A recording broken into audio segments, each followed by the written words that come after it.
Next topic is adiabatic relation between pressure and temperature.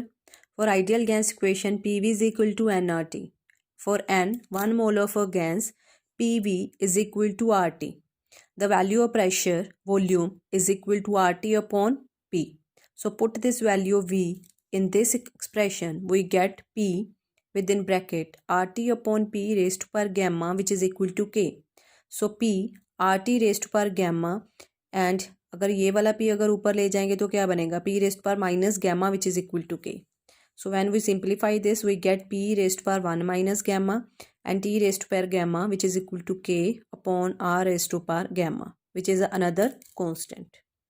So from here we get P raised to power 1 minus gamma, T raised to power gamma is equal to constant. So this is the adiabatic relation between the pressure and the temperature of an ideal gas. Next is the adiabatic relation between volume and the temperature. Now we know PV is equal to nRT. For n is equal to 1, PV is equal to RT. The value of pressure is RT upon V. So from 15th and 16th equation we get RT upon V. यही थी हमारी 16th equation, that is P V raised पर gamma is equal to के. यहाँ पे P की जो value यहाँ पे सब्सिट्यूट कर रहे हैं, that is R T upon V into V raised पर gamma which is equal to K. So we get T V gamma minus 1 is equal to K upon this R. ये gas constant यहाँ denominator में आ गया which is equal to another constant. So we get T V raised पर gamma minus 1 is equal to constant. Next topic is important, work done in an adiabatic process. Now again consider a gas which is enclosed in a cylinder having the insulating hole, and this cylinder is provided with the frictionless piston, and let P be the pressure of this gas. When the piston move through a small distance, that is dx, यहाँ से अगर small distance dx cover करेगा, then the work done by the gas dw, which is equal to pressure into area into dx. Here area into dx is equal to dv. So take this one. Now suppose the gas expand adiabatically gas expand करिए from the point A to point B. तो point A पे हमारे पास parameters pressure का value क्या है, P1 V1, volume is V1 and temperature is T1. Similarly at point B pressure is P2, volume is V2 and temperature is T2. ठीक है, तो ये जो अभी हमारे पास स्मॉल वर्क डन आया कि A टू समथिंग, यहाँ पे कोई पॉइंट तक अगर पिस्टन पहले मूव किया, देन हमारे पास वर्क डन कितना है, D W is equal to P T B. अगर टोटल फाइंड आउट करना है from initial state that is A to the final state B, so we have to integrate this equation.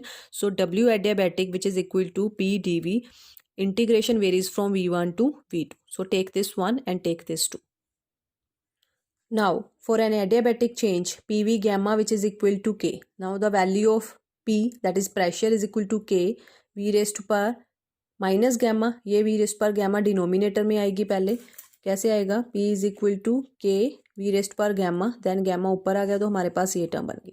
ठीक है, सो ये value हम previous expression में put करेंगे, then we get W which is equal to within integration K V raised पर minus gamma D V. Limits of integration varies from V1 to V2. जब हम इस इंटीग्रेशन को solve करेंगे, we know that x raise to power n dx which is equal to x raise to power n plus 1 upon n plus 1. यहाँ पे n के place पे power क्या है, माइनस गैमा, और x के प्लेस पे क्या है, v. तो हमारे पास क्या आ गया, v minus gamma plus 1 upon minus gamma plus 1. यहाँ पे इसकी लिमिट की वेरिएशन है V1 to V2. ठीक है, तो ये आ गया. पहले अपर लिमिट फिल करेंगे, then we have to fill the lower limit. ठीक है, हमारे पास 1 माइनस गैमा था, माइनस हमने यहाँ से क्या कर दी, बाहर निकाल दी. ठीक है, सो हमारे पास अंदर क्या आ गया, K upon gamma minus 1 V1 1 minus gamma minus V2 1 minus gamma. तो के की वैल्यू के अंदर ले गए, तो हमारे पास क्या बना, P1 V1 gamma is equal to P2 V2 gamma which is equal to K. So W adiabatic 1 upon gamma minus 1 with in bracket क्या आ गया, P1 V1 gamma V1 1 minus gamma minus P2 V2 gamma V2 1 minus gamma. तो इसको जब हम simplify करें तो हमारे पास W एडियाबैटिक क्या आ गया, 1 upon gamma minus 1 with in bracket P1 V1 minus P2 V2. ठीक है, for ideal gas P1 V1 is equal to nRT1, P2 V2 किसके इक्वलेंट है, nRT2. ये दोनों वैल्यू जो अब हम यहाँ पे फिल करेंगे तो क्या आएगा, W adiabatic is equal to 1 upon gamma minus 1 with in bracket nRT1 minus nRT2. nr बाहर निकाल दिया तो अंदर क्या बचा, W adiabatic which is equal to nr upon gamma minus 1 with in bracket T1 minus T2. So result क्या आया, when the work is done by the gas during an adiabatic expansion. तो हमें पता है कि W for adiabatic greater than 0 होगा। Greater than 0 कब होगा, if the T1 is greater than T1 की वैल्यू किससे ज़्यादा होगी, T2 से। T1 अगर ग्रेटर है T2 से तभी हमारी ये टर्म पॉजिटिव आएगी, ठीक है। तो विच मीन्स हमारा टेम्परेचर ऑफ गैस क्या कर रहा है, डिक्रीज कर रहा है, क्योंकि T1 टेम्परेचर किस स्टेट पे था, ए स्टेट पे। T2 टेम्परेचर किस स्टेट पे था, बी स्टेट पे। जब ए से बी से एक्सपेंशन हो रही है तो टेम्परेचर दैट मीन के क्या हो रहा है, डिक्रीज हो रहा है during the adiabatic expansion. Similarly during the adiabatic compression temperature क्या करेगा, इंक्रीज करेगा, because in that case T2 will become greater than T1। कब होगा, because W adiabatic is less than 0। Next is first law of thermodynamics which is applied to isochoric process. Now isochoric process में क्या होता है कि जो volume है वो कांस्टेंट रहता है। सो डेल्टा वी क्या हो जाएगा, 0। अगर डेल्टा वी 0 होगा तो हमारा वर्क किसके इक्वल होता है, P डेल्टा वी, वो भी क्या हो जाएगा, 0। फर्स्ट लॉ ऑफ थर्मोडाइनमिक्स क्या बोलता है, Q is equal to delta U plus W. तो डब्ल्यू क्या है, 0, तो Q किसके इक्वल हो गया, डेल्टा यू के। So in an isochoric process, entire heat given to or taken from the system किसमें कन्वर्ट हो रही है, इंटरनल एनर्जी में, as well as the temperature of the system, ठीक है। So the change in temperature जो है वो कैसे हम फाइंड आउट कर सकते हैं, ये हमारे पास फॉर्मूला होता है Q is equal to N C V delta T. Next is first law of thermodynamics which is applied to cyclic process. We know that in a cyclic process system return to its initial state after going a series of changes. So the internal energy of that system remains unchanged. So delta U is equal to 0 for a cyclic process. As we know that Q is equal to delta U plus W. So delta U की value क्या आएगी for cyclic process, 0 plus W आ गया. So in a cyclic process total heat which is absorbed by a system is equal to work done by the system.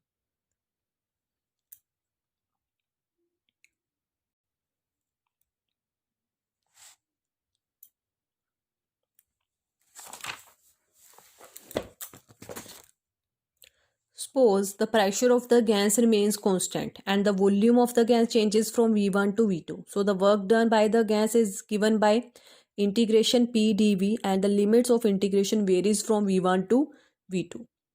Now as the pressure remains constant, to take this out of the integral, so we get within integration dv and the limits of integration varies from v1 to v2. So integration ये d के साथ integral के साथ cancel हो सकता है. So we get p v limits क्या आएगी, v1 to v2. Upper limit fill करेंगे then lower limit, so p v2 minus v1.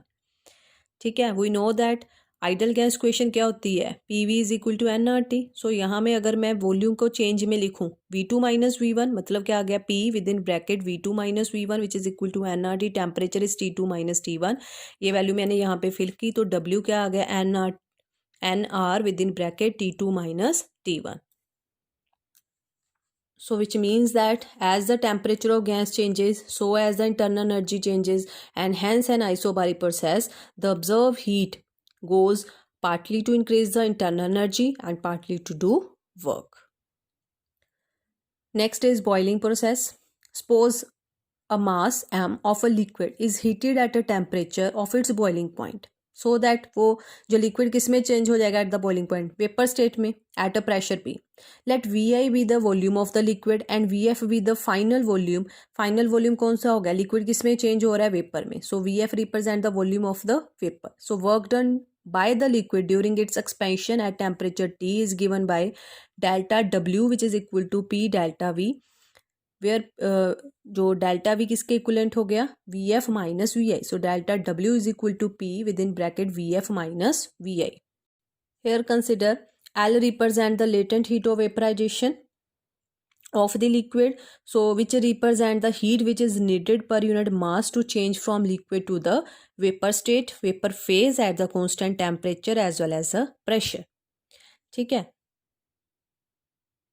So delta Q in terms of latent heat is equal to ml. Let Ui and Uf represent the initial and final value of internal energy. So according to first law of thermodynamics, delta Q is equal to delta U plus delta W. The value of delta Q is ml. Value of delta U is final minus initial. Final means final value किस में convert हो रहा है, vapour में. Internal energy, U I represent the internal energy of the liquid, plus P final volume minus initial VF minus VI। So यहाँ से हमारे पास चेंज इन इंटरनल एनर्जी की वैल्यू क्या आ गई, ML minus P with in bracket VF minus VI which is equal to UF minus UI। Now similarly melting process. Suppose m mass of a solid is heated at its melting point. When the solid melts, the change in its volume delta V is negligibly small. So the work done by the solid delta W is equal to P delta V. So as the volume negligibly small change हो रहा है, so delta V 0 आ गया, delta W is equal to 0, where L क्या represent करेगा, latent heat of the fusion. So it represents the heat which is needed per unit mass to change from solid to the liquid phase at constant temperature and pressure. So the amount of heat which is required to fusion of mass of a solid delta Q is equal to ml. ठीक है, तो हमारे पास according to first law of thermodynamics क्या है, delta Q is equal to delta U plus delta W। ठीक है, तो ये आ गया डेल्टा Q की वैल्यू क्या है ml, डेल्टा U क्या है UF minus UI, delta W क्या हो गया 0। So UF minus UI is equal to ml। So the internal energy of the system increases by ml during the melting process. Next example number 20। Calculate the fall in temperature of helium initially at 15 degrees Celsius. When it is suddenly expand to 8 times its volume, then the gamma is given to us 5/3. Temperature 15 degree है, इसको kelvin में convert करेंगे तो क्या करेंगे, 15 plus 273 which is equal to 288 kelvin. Volume उसने क्या बोला है कि 8 टाइम्स हो रहा है इनिशियल के, so V2 is equal to 8 time of the initial. Gamma की वैल्यू हमें दे रखी है, हमने क्या फाइंड करना है, fall in temperature that is T2। ठीक है, तो हमें ये पता है T और V का भी रिलेशन है ड्यूरिंग इन जो अभी हमने एडियाबेटिक में किया, that is T1 V1 gamma minus 1 is equal to T2 V2 gamma minus 1। तो T2 की वैल्यू यहाँ से क्या आ गई, T1 with in bracket V1 upon V2 power is gamma minus 1। Gamma की वैल्यू पता है हमें 5/3, तो यहाँ पे T2 is equal to 288 1/8 5/3 minus 1। जब हम इसको सिंप्लीफाई करेंगे, ठीक है, तो हमारे पास क्या आएगा, हमें पता है cube root of 8 is 2। So यहाँ पे T2 क्या आ गया, 288 1/2 raised power 2 that is 1/4। So T2 is equal to 288 into 1/4। So T2 is equal to 72 kelvin. So fall in temperature of helium का कितना हुआ T1 minus T2 which is T1 की value क्या थी 288 minus T2 is 72। So we get 216 kelvin. Next topic is on page number 12.23, that is the limitation of first law of thermodynamics. First one is it does not indicate the direction of transfer of heat. Heat किस direction में flow करिए उसको नहीं represent कर रहा, so heat always flow from hot body to cold one. First law does not give any reason why the heat can't flow from the cold to hot one. Second, it does not tell anything about the condition under which the heat can be converted into mechanical work. So first law explain the stopping of a revolving wheel due to the conversion of its kinetic energy into heat due to friction. ठीक है, wheel कोई rotate कर रहा है, वो rotate करता stop कर गया, तो विच मीन्स काइनेटिक एनर्जी उसकी हीट में कन्वर्ट होगी due to the friction. But it fail to explain why the heat energy can't be converted into kinetic energy of the rotation of the wheel, means put it back into the rotation. ठीक है, third one, it does not indicate the extent to which the heat energy can be converted into the mechanical work continuously. No heat engine can convert all the heat which is extracted from the source into the mechanical work continuously without rejecting a part of its heat to the surrounding. So first law has no explanation for this fact. Next is second law of thermodynamics. Second law of thermodynamics, there are many processes in which the energy is conserved and yet they are never observed. The principle which disallows such phenomena consistent with the first law of thermodynamics is called the second law of thermodynamics. So it can be stated in the number of ways. First one is Kelvin-Planck statement. It is impossible to construct an engine which will produce no effect other than extracting heat from a reservoir and performing an equivalent amount of work. Next is Celsius statement. It is impossible for a self-acting machine unaided by an external agency to transfer heat from a body to another body at the higher temperature.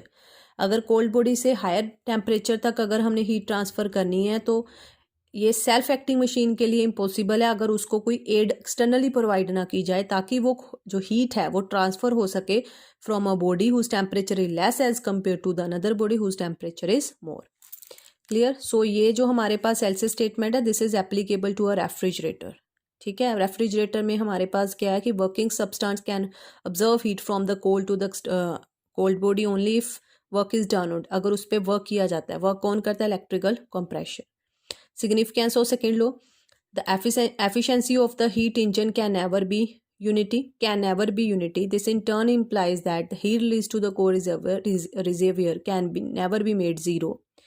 Next, second law, the coefficient performance of refrigerator, that is beta, which is equal to Q2 upon W होता है। ठीक है, refrigerator हमारे syllabus में नहीं है, but इसका यहाँ पे coefficient of performance word use हो रहा है, तो मैं आपको यहाँ पे बता रही हूँ।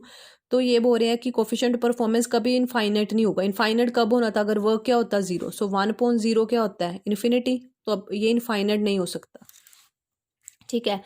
Next is the state the limitation of second law of thermodynamics. The second law of thermodynamics can not be proved directly, but its validity has not been contradicted by any machine designed so far.